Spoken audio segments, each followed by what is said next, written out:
Hello, this is Brian Foster. We are live on Cardiac Radio Facebook page. Please tell your friends about Cardiac Radio. You can get the app on your Android or iPhone. This presentation is given to you on Cardiac Radio and app on your iPhone or Android phone and the Cardiac Radio Facebook page. So please sign up and let us know. Please, and also, I will put this video on YouTube and BitChute, so please subscribe to either one, hit the bell, hit the like. We are dedicated to spreading Spiritism throughout the English-speaking world. Anywhere they speak English, we are here.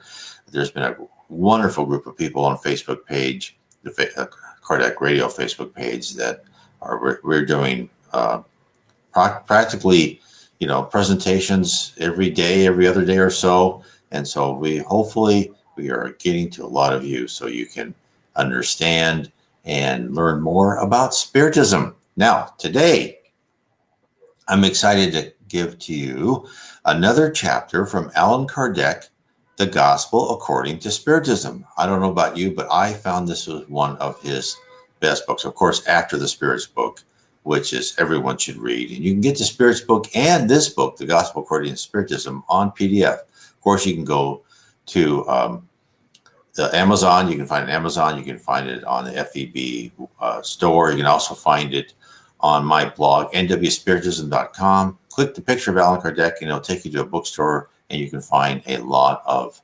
Spiritist books. So if you find this interesting, keep diving.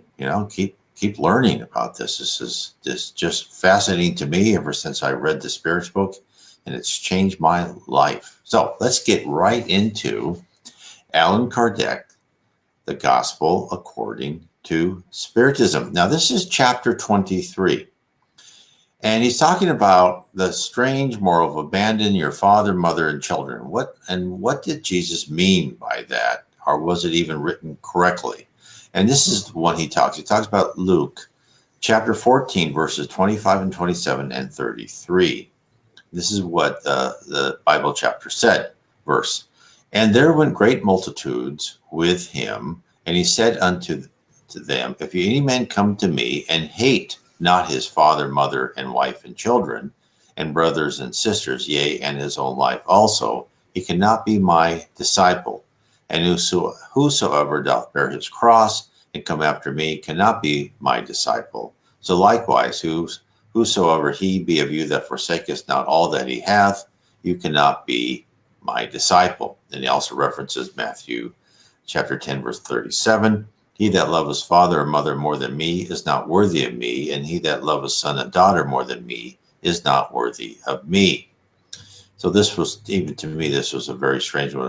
Why would you want to hate your parents and your family? And so this is what Allan Kardec says. Very occasionally, certain words attributed to Christ make singular contrast to his habitual manner of speaking, so much so that we instinctively repel their literal sense without causing the sublimity of his doctrine to suffer damage. Written after his death, since none of the evangelists wrote while he was alive, it is possible to believe that in cases like these, the depths of his thoughts were not expressed, or, which is no less possible, the original sense, while having been passed from one language to another, has consequently suffered some alteration. It is sufficient that a small error be committed but once, for those who copy to continue to repeat it, as frequently happens in relating of historical facts. The term hate in the phrase from Luke, if any man come to me and hate not his father and mother and wife and children, should be understood by the light of this hypothesis. It would not occur to anyone to attribute these words to Jesus. So then it would be superfluous to discuss it, or even less to try to justify it. For this it would be necessary for us to know if he pronounced them, and if he had, whether in the idiom in which they were expressed, the word in question had the same meaning as it does in our language. In this passage from John, he who hates his life in this world will conserve himself for the eternal world. There is no doubt that Jesus did not attach the same meaning as we do to those words. The Hebraic language was not rich in expressions and contained many words which had varied meanings, such as one, for example, is that in Genesis used to describe the phases of creation. It also serves simultaneously to express a given period of time and the period of a day. Later on, from this situation came the translation into the term a day and the belief that the world was created in a period that lasted 6 times 24 hours. Another was the word used to designate both camel and a rope, since all ropes were made of camel hair. This is why they translated the word into the term camel and the allegory of the eye of the needle. Furthermore, so he explains this pretty well. It says, look, if it's not logical, then something had to be wrong. Because, and this is where, when anyone gives us an argument of, of more morality, or it's in the Bible, and of course, then Spiritism tells us anything in the Bible which is love, charity, fraternity is eternal. The rest of it, be careful, right? A lot of it was how they talked to people at the time, and as Allan Kardec, a lot of it could be misinterpretation.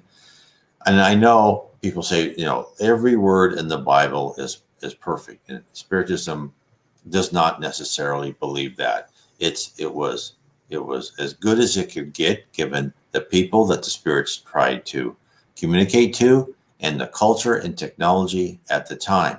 We are always being told more and more information about why we're on Earth, about the spirit world. It's our relationship with the spirit world isn't a static, okay, we're going to give you the Old and the New Testament, that's it, go to it, right?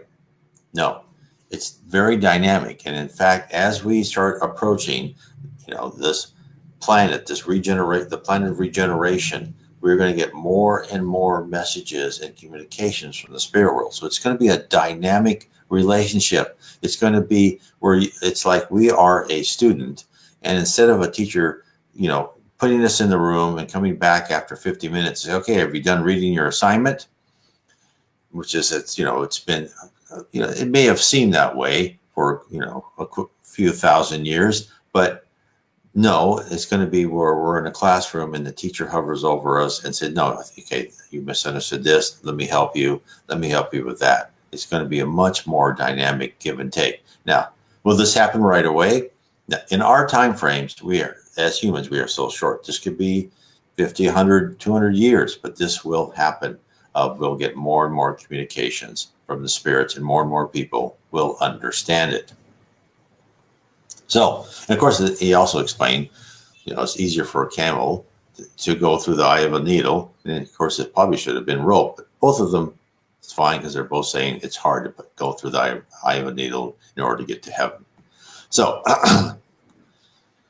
then he says, without this knowledge, the true meaning of certain words frequently escape us. The same term, when passed from one language to another, may gain either more or less strength. So let's go down here. So then he goes, the next was this Luke 18, verse 28 to 30. Then Peter said, lo, we have left all and followed thee. And he said unto them, verily I say unto you, there is no man that hath left house or parents or brother or wife or children for the kingdom of God's sake, who shall not receive manifold more in this present time and in the world to come everlasting.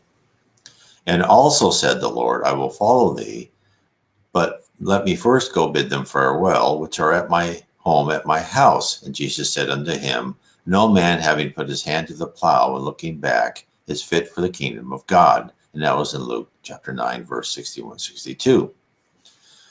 So Allan Kardec says about this, right? Because there's a lot in there about, forsaking your family.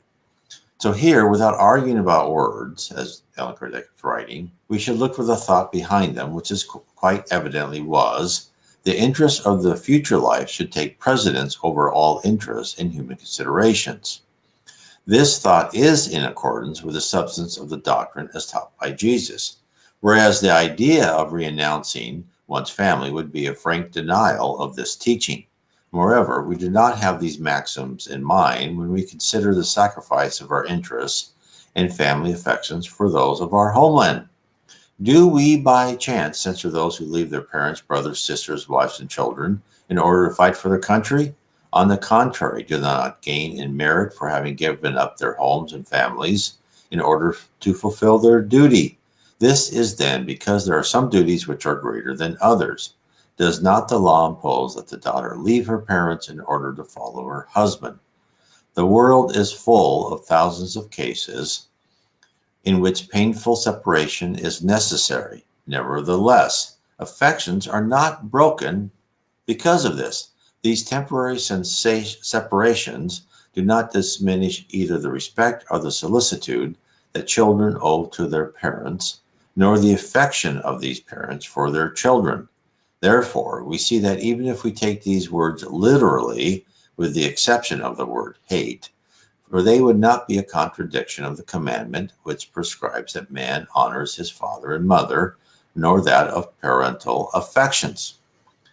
And then these words have the finality of showing through overstatement how imperious it is the duty of occupying oneself with the future life.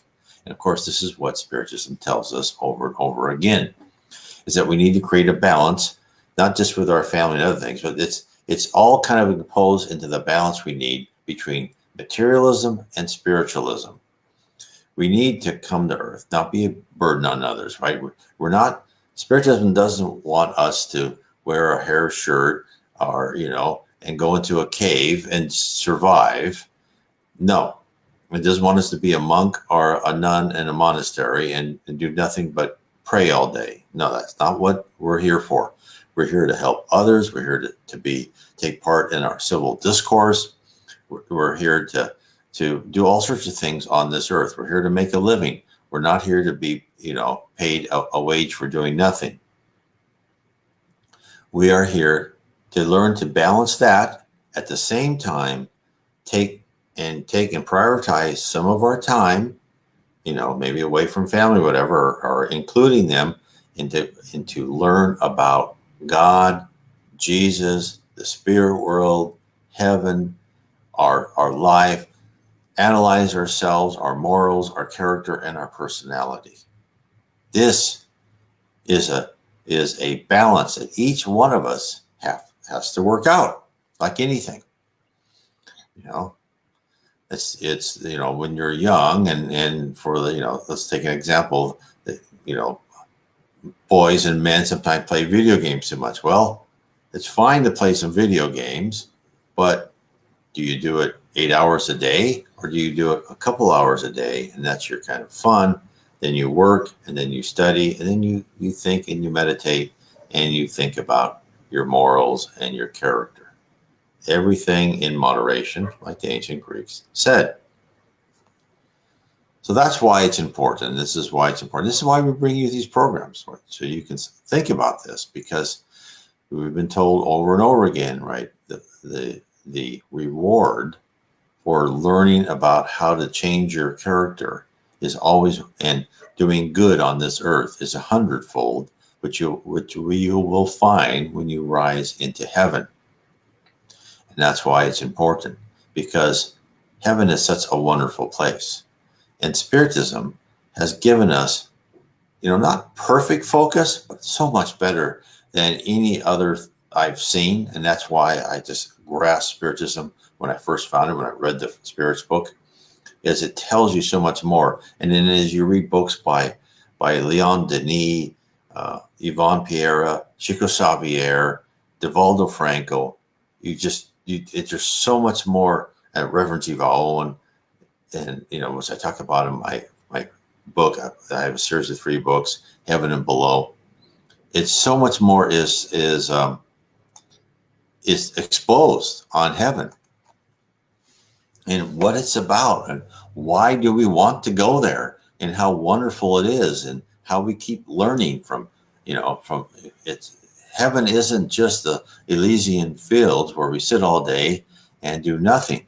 And as they say in the Spirits book, you keep working in heaven. And then they said, if heaven is your idea of the Elysian fields, and that truly would be hell, because you'd be bored after a while. I don't know how many people have had a vacation and sat on the beach and How long can you do that for? Now, some people can do it for longer periods of time. God bless them. Me, I never. I can't sit there for hours on end and just sit in the sun or in the shade or whatever.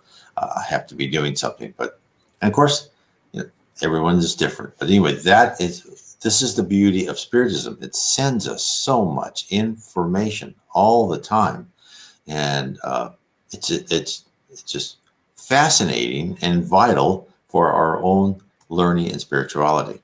Now, let's talk about this. So, talking about things being revealed to us, let's talk about the importance of the family according to Spiritism, so we can get an idea. And this is why Allan Kardec wrote what he did. Spiritism reveals to us that we are imperfect souls on a quest to become pure spirits. That's kind of the baseline. That's why we're here. We're on the school called Earth. What many consider to be bad spirits, demons, or manifestations of the devil are in actuality spirits who have not yet learned the true path to goodness. They are ignorant, immature, or rebellious spirits who reject the hard path to perfection required. And most probably, and I'm sure me included, we've all been there. We've all been not very good and are very ignorant spirits. Now, let's talk about the family. The importance of the family for the spirit world can't be overstated. Let's begin with 3 passages from Kardec's The Spirit's book. Question 695, is marriage, that is to say, the permanent union of 2 beings contrary to the law of nature? And the answer, it is a progress arrived at by the human race. Then question 696, what would be the effect upon human society of the abolition of marriage? And the answer is a return to the life of the beast. And then question 775, what would be the effect upon society of the relaxation of family ties? And the answer, a relapse into selfishness. And boy, have we not seen this in our current era. A relapse into selfishness. And who can deny that family ties have been somewhat relaxed? And also, on these questions, notice the short answers to the questions, as if they needed no further explanations, and the truth was staring you in the face. Only the first question required a modifier. The question stated the permanent union of 2 beings, which was the custom of the laws of that day, whereby that was in the 1850s when Allan Kardec codified the Spirit's book, right? And he codified it by giving these questions to multiple mediums in multiple geographical areas in Europe, mostly France, but other places, right? And unless the answers were similar or the same, he did not codify them. So when he said permanent union of 2 beings, and of course that in the 1850s, divorce was extremely rare. Now this situation led many couples into years of unhappiness. And a further statement in the Spirit's book qualifies it. And this is question 940. Is not the lack of sympathy between persons destined to live together also a source of sorrow, and one that is all the more bitter because it poisons an entire existence? And their answer is very bitter. It is, undoubtedly, but it is usually a misfortune of your own causing. In the first place, your laws are at fault. For how can you suppose that those who dislike one another can be intended by God to live together?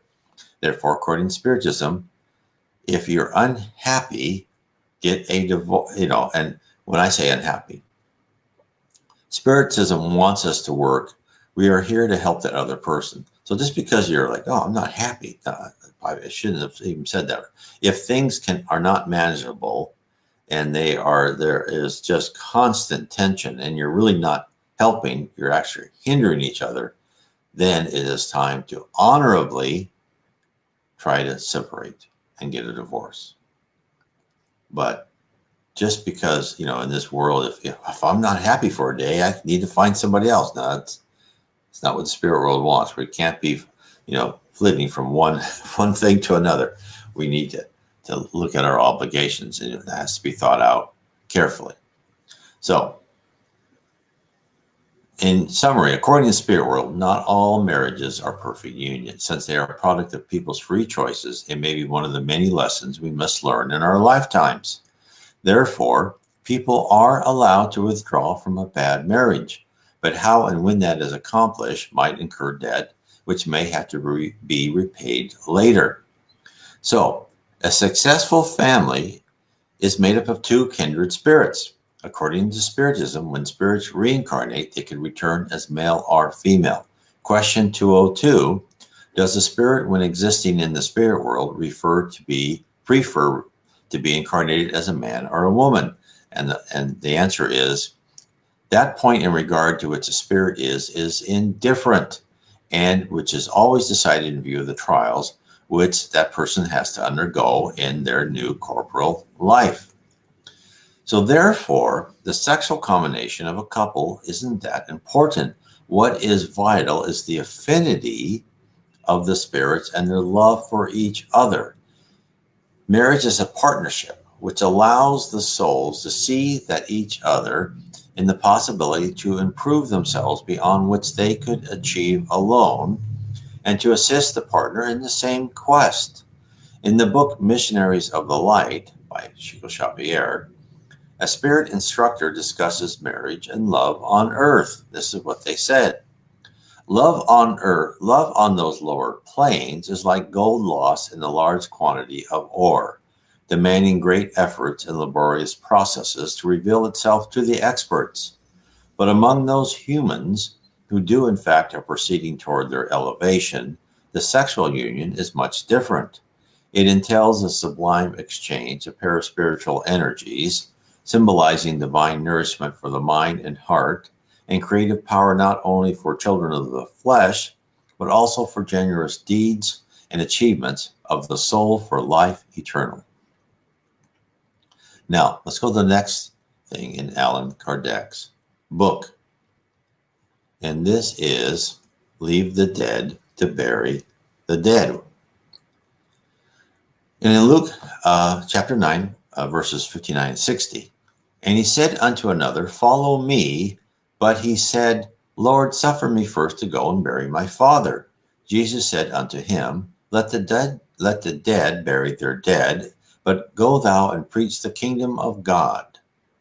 So Allan Kardec writes, what can the words, leave the dead, the care of burying their dead, mean? The previous considerations, so primarily in the circumstances in which they were proffered, they could not have contained a censure for the one who considered it to be a devotional duty of children to bury their father. Therefore, we have a more profound meaning here, which can only be perceived with a more complete knowledge of spiritual life. Life in the spirit world is in effect the real life, the normal life of the spirit. Terrestrial existence, being transitory and passing, is a kind of death when compared to the splendors of activity in spirit life. The body is nothing more than a gross covering which temporarily closes the spirit. It is a true fetter which secures it to the soil and from which the spirit feels happy to be liberated. The respect given to the dead is not inspired by matter, but is due to the remembrance that the absent spirit imbues. It is similar to someone who bestows an object which belonged to them and which they handled, that is kept by those who had affection for the person as a remembrance. This is what the man could not understand for himself. Jesus taught him by saying, Do not worry about the body, but think first of the spirit. Go and teach about God's kingdom. Go and tell men that their homeland is not to be found upon the earth, but in heaven, because the true life exists only there. And this is very pertinent, and it's very pertinent today, tomorrow, always for all of us.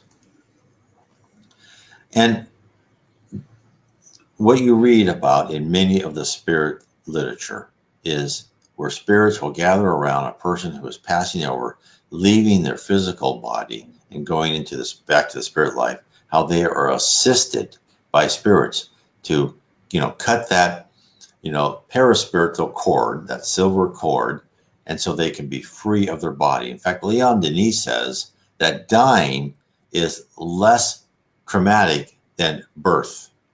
And dying actually is it's not bad, and you wake up in a wonderful place where you want to be, and as Andre Louis says, he just feels so light, right? I finally got rid of this dense body, and as Spiritism says, you can like we can only see 1/8 of the world around us. When we're spirits, we can see much more. We can are sensitive much more. We see more of the colors, everything. We are more free. Just wonderful when you're a spirit who has risen into one of the levels of heaven. And in fact, other spirits will help spirits passing over. And a reader of our blog, nwspiritism.com, Chris, and she has her own Facebook page, Dharma Nature, and is a practicing medium. And years ago, she wrote me that she became excited reading Chico Xavier's book, No Solar, because she remembers being one of the spiritual helpers who actually assisted people after they passed on to the spirit world.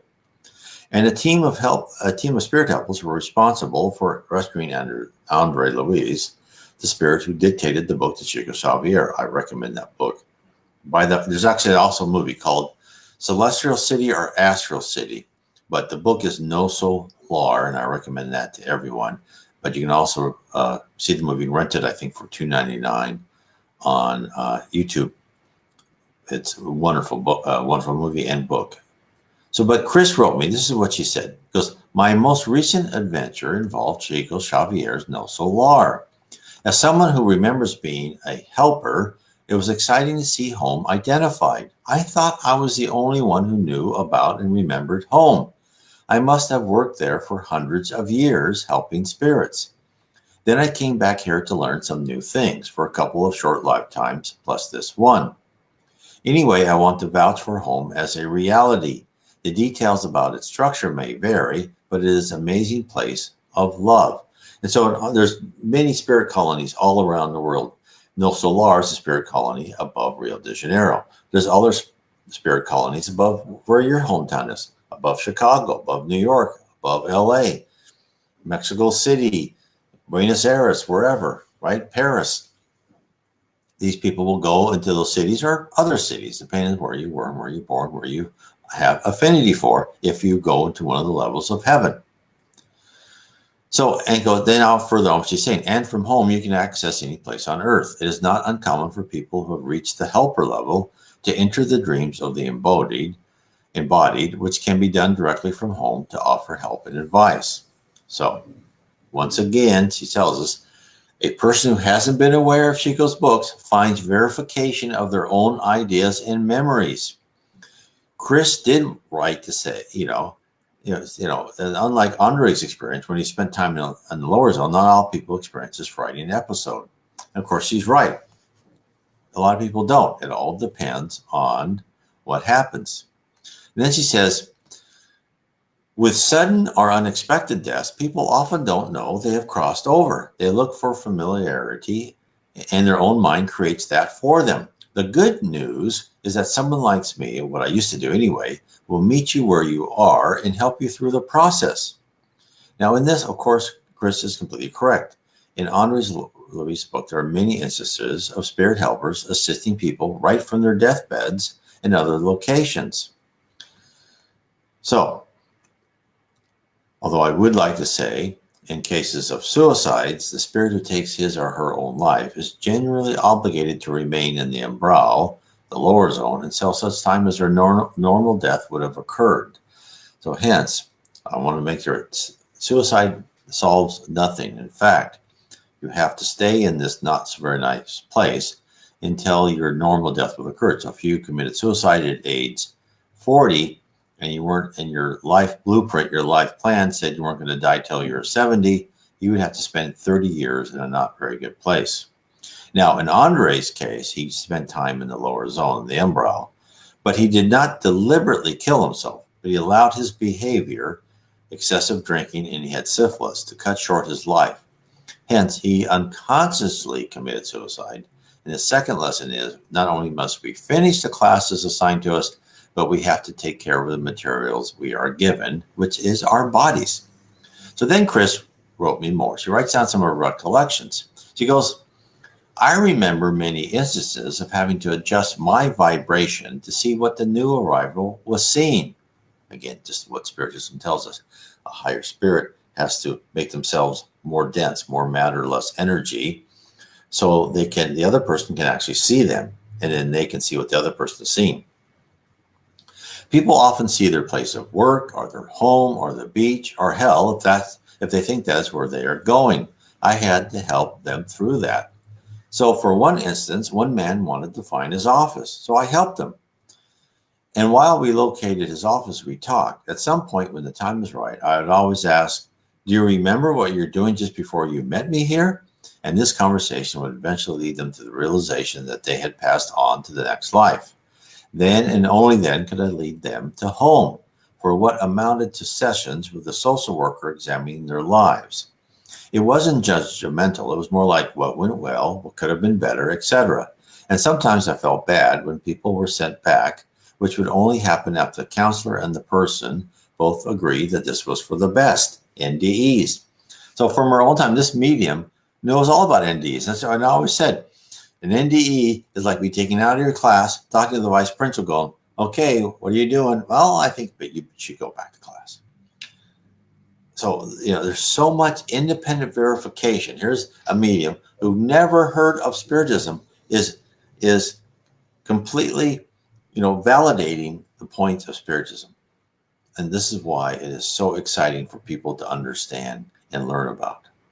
I'll carry on what you said.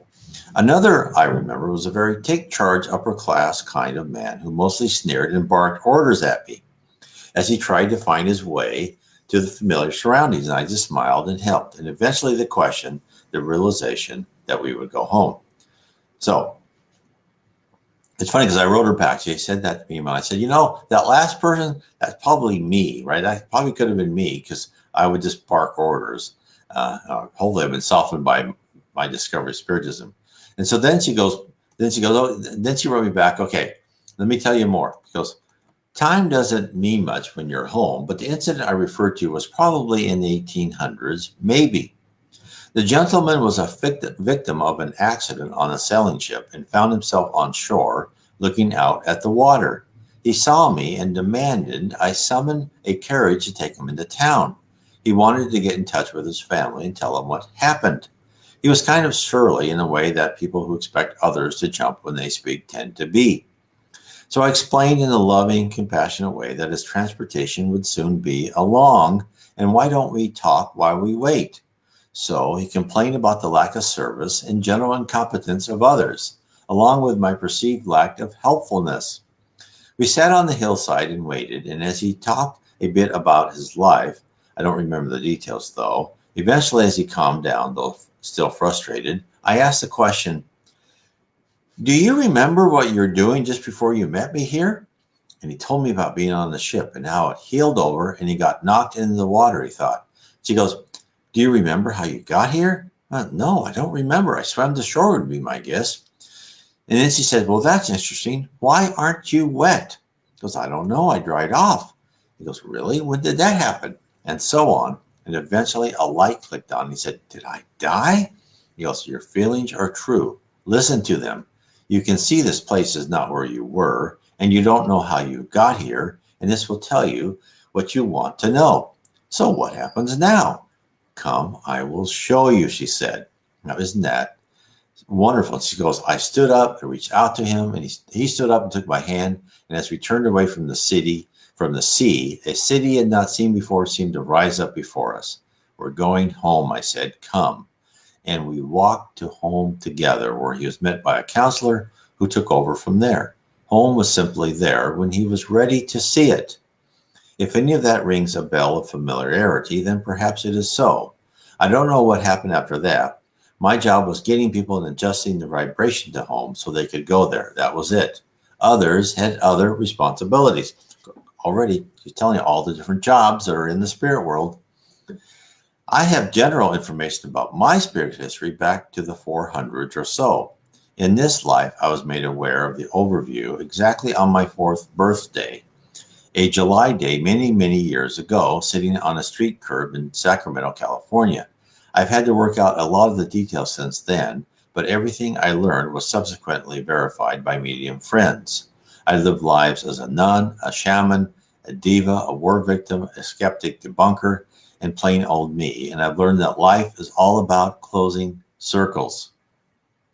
So true. This is why God, I'm sorry, Jesus told us in the New Testament we should forgive 70 times 7, because it's all about things we've done wrong in the past and coming back and asking for forgiveness, and other people wanting revenge on us because we've done something bad to them. And that's why the more you can leave this life with being friends with everybody and reconciling everything, the better off your work. And then Chris's account of her work in the spirit world is inspiring and comforting, knowing that we are surrounded by such benevolence and love to give us all the courage to continue to the struggle in our daily lives. In fact, I've written a book about that, about the constant guidance and love that we walk in every day. Now, my book is The 7 Tenets of Spiritism. And I talk about how that has changed my life and how I look at the signs and signals of Spiritism and how they impact me and how I think they will impact you if you will only rest for a bit and look at them and decide what they mean and know that you are loved and guided by the spirit world all the time. Since we are on this earth, this planet, this campus called Earth, where we are here to learn to reshape our personality and our character. That is why we're here. That is the raison d'entrée of our life, is to improve ourselves. It's not to buy a new car, not to have the biggest house, not to have multiple houses or a yacht. It is to improve our character. Because what can we bring with us when we go over to the spirit world? Just us, nothing. So let's go on one more discussion by Allan Kardec. And this is, I have not come to bring peace, but dissension. And this is from Matthew 10, verses 34, 36. Think not that I have come to send peace on earth. I am come not to send peace, but a sword. For I had come to set man at variance against his father, and the daughter against her mother, and the daughter-in-law against her mother-in-law. And a man's foes shall they be of his own household. So what does that mean? So it didn't mean, as Allan Kardec says, it didn't mean he's going against his father. This is more of an allegory. So this is what he said. Could it really be that Jesus, the personification of gentleness and goodness, who never ceases to preach the need to love our neighbors, could have said, I come not to bring peace, but the sword, to separate the son from the father, the husband from the wife? I've come to set fire to the earth and am in a hurry for this to happen. Are not these words in flagrant contradiction to his teaching? And Allan Kardec writes, carries on, it is not blasphemy to attribute to him the language of a bloody and devastating conqueror. No, there is no blasphemy nor contradiction in these words, because it was he who pronounced them, and they are testimony to his great wisdom. It is only that they are a little ambiguous, and the form does not express the thought with exactitude, thus giving rise to misunderstanding as their true meaning. Taken literally, they have a tendency to transform his mission, which was all peaceful, into one of perturbation and discord, which is absurd in a good sense that repels this, seeing that Jesus could not contradict himself. Every new idea inevitably encounters opposition, and there is not one which is implanted without a fight. Well, in these cases, the resistance is always in proportion to the importance of the foreseen results, because the greater these are, the more numerous are the interests which are affected. So this is what he's saying. This is what Allan Kardec is saying. Jesus is talking about the revolution of ideas that Jesus is bringing. And we do not understand the degree of the revolution during that time period. And this was, might does not make right? You don't thirst for revenge. This was like, if you don't get revenge on someone wrong you, you're an idiot. And a lot of us, we're still thinking that today, but not as much, right? We're trying to think of love, peaceful, and forgiveness. But then it was, you take what you can, and you treat people inferior to you like the dirt that they are, right? And in fact, 400 years before Christ, Socrates said the same thing. He said, no, there is right and wrong. Just because you have power doesn't make you right. And of course, like Jesus, the ruling class of Athens of their day did not like those words, and they killed him for it. They drank the hemlock. And Jesus, the same thing. They did not like the word saying, my kingdom is not of this place, and there is something superior to what all these other people who are trying to tell you what to do, rob you of your gainful employment, etc. And they're trying to tell you that the only allegiance you should give is them on earth and not to your spiritual side. And, we still hear that same message in a lot of our culture today, that, we should be materialistic and buy things and not worry about how we step over other people. Now, that's more rare than it was back then. And that was, what Jesus preached was certainly revolutionary. Just like what Buddha preached, Zoroaster preached, right? Those were all Confucius, Lao Tzu, those were all revolutionary. And all these people came from the spirit world trying to tell us, look, people, yes, we know you're humans and we know you like your material goods, but can you soften that a bit and not walk over people and not be mean to people and strut around with, displaying what your own perceived, superiority is? Can you resist that a little bit? Because that's what they've been telling us, right? And it's the name of the golden rule: treat others as you would have others treat you. And it's in all the major religions and doctrines. Can you at least treat others nicely? And this is funny when I read about these people, analyze religions and go, well, Christianity stole this from, the Zoroastrianism, and, someone else got this from something else. Well, that may be true. But the fact is, all these people came from the same place. They all came from the spirit world, and they were all ministers, is somewhat, very high up from Jesus, who is the governor. He is the CEO of this planet. He leads us. He's our father. He helped create this planet. He helped guide the evolution of all the plants and animals, everything. Our physical body is a direct result of the effort that Jesus and his people put into our evolution.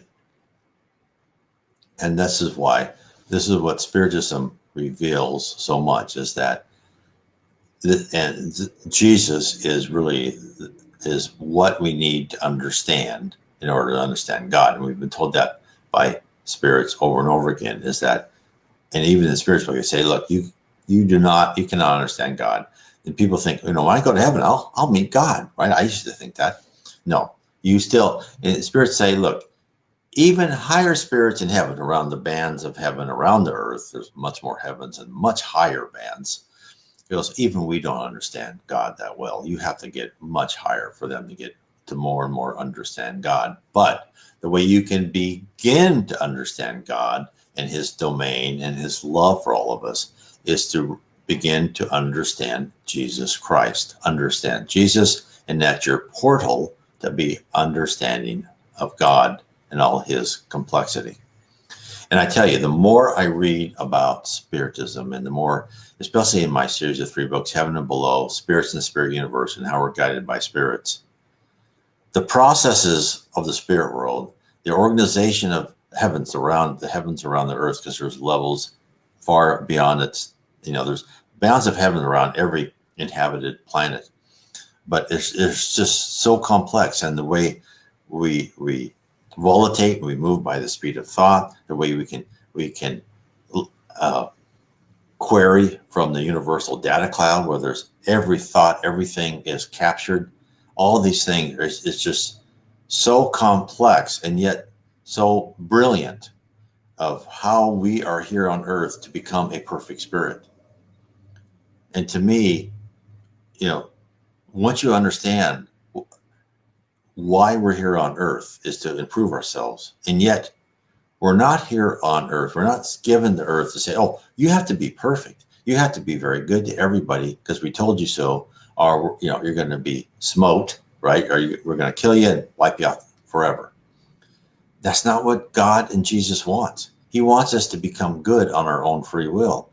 That is why, if you want to talk about why is there chaos, why do good things happen to bad people and vice versa, bad things happen to good people, there's a hyphenated word I can tell you: free will. We have the free will to cause chaos and destruction on earth until we learn not to. And that's why we're all on this collective earth together. That's why we're on a planet of atonement.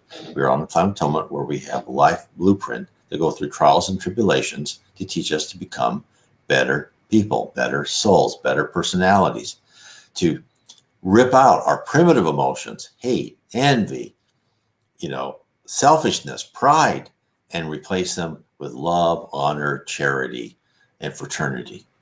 That's why we're on earth. Everything else is dross, right? Everything else doesn't matter. It doesn't matter if you aren't rich. It doesn't matter if you don't have a yacht. It doesn't matter if you think you're a victim. Tough, right? Stop thinking you're a victim. You were put in whatever age, race, class, country, city, parents, family for a reason to teach you something. So learn what the circumstances are teaching you. Accept it gracefully. Doesn't mean you can't go out and try to better yourself and become more successful in your mind. Don't do it walking over people, please. But do it, there's nothing wrong in that. But understand, no, you're in a situation because it was planned for you. It was there. And that's what's so important, to understand the love of the spirit world and how they want us to understand that. And so I talk a lot about how you are shown of what you need, of how reincarnation works, and how you do have a life blueprint, and how you will go and you'll talk for those in heaven, right? Those who are not in heaven, it's kind of assigned to you. But for those in one levels of heaven, you will actually work with your spirit mentors to plan out what your life should be. Okay, what should I improve? What should I have atoned for? What haven't I really learned? Because the earth is a perfect place, because we have all the stimuli hitting us all the time. It's a perfect place to really reform your character and your personality. In heaven, it's not so good. You're intellectually, you learn, but the atmosphere is so pleasing and so wonderful. You don't have that hard stimuli, those tragic events, those family dynamics, those dramas that will make you really root out some of the primitive emotions in your foundation and replace them with more noble emotions and guidance. So anyway, I want to leave you with that. I want to thank everyone for coming. Please share this video with other Facebook sites. If you're listening to on YouTube or BitChute, please give us a thumbs up, subscribe, and all my books are down. You can see down below in the details section, or go to my blog, nwspiritism.com. Sign up for that. I just send out a one blog per day, something new about Spiritism, and I do, YouTube's, etc. Anyway, I want to thank everyone and say God bless to all of you tonight. Have a wonderful night.